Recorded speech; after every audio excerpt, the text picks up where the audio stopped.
ఆ రోజు సైబరాబాద్ ద్వారా హైదరాబాద్ నగరాన్ని ప్రపంచ పట్టణంలో పెట్టాం.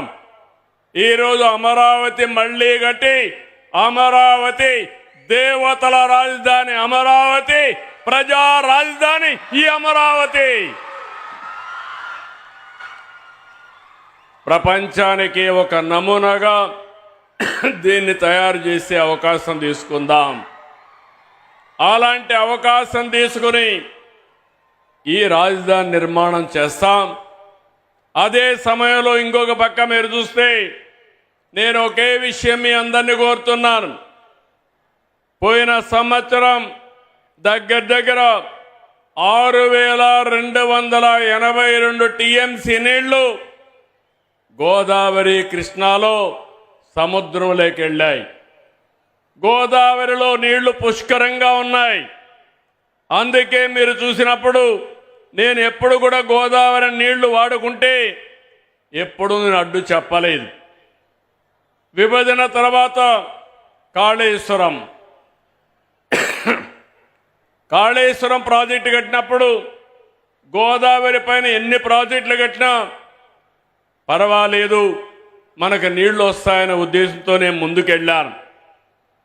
గడిచిన 40 సంవత్సరాల్లో 3,000 టీఎంసీ నీళ్లు గోదావరి నుంచి సముద్రం లేకపోతున్నాయి. పోలవరం ప్రాజెక్టు పూర్తవుతుంది. కృష్ణా గోదావరి అనుసంధానం జరుగుతుంది.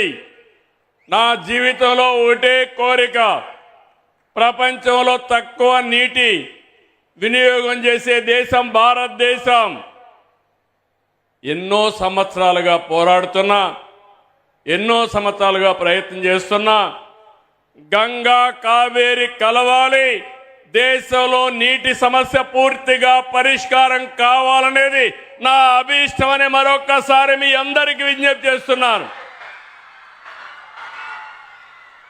అదే సమయంలో ఆంధ్రప్రదేశ్లో ఉండే నదులన్నీ కలపాలి. తెలంగాణలో గోదావరి నీళ్లు కూడా వాడుకోవాల్సిన అవసరం ఉంటే వాడుకోవాలి.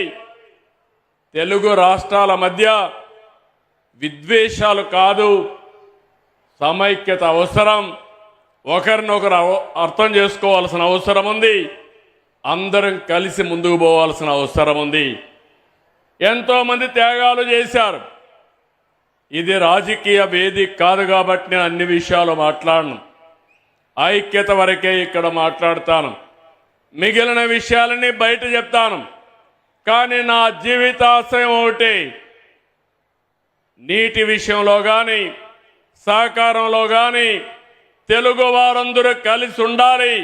ప్రపంచంలో ఎక్కడున్నా మనల్ని గుర్తించేది ఏకైక భాష, అది తెలుగు భాష.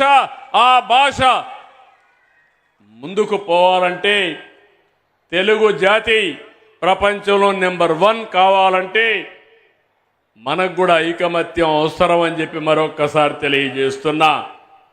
దేశంలో హిందీ మాట్లాడే రాష్ట్రాలకి ఎక్కువ రాష్ట్రాలుంటే ఆ తర్వాత తెలుగు మాట్లాడే వాళ్ళకి మాత్రం దేశంలో 2 రాష్ట్రాలు ఉండడం మనందరికీ గౌరవం. ఈ గౌరవాన్ని నెక్స్ట్ లెవెల్కి తీసుకుపోవాలంటే ఒకప్పుడు ఇజ్రాయెలీస్ జూయిష్ ఎవరైతే ఉన్నారో వాళ్ళ జనాభా 1 కోటి కూడా లేదు. కానీ ప్రపంచం అంతా కూడా ఆర్థికంగా ముందుకు పోయి అమెరికాకు పోయినా ఏ దేశానికి పోయినా శక్తివంతమైన జాతిగా జూయిష్ ఉన్నారు. 2047కి జూయిష్ను కూడా మించిపోయి నెంబర్ 1 జాతిగా తెలుగు జాతి ఉండాలనేది నా ఏకైక లక్ష్యం.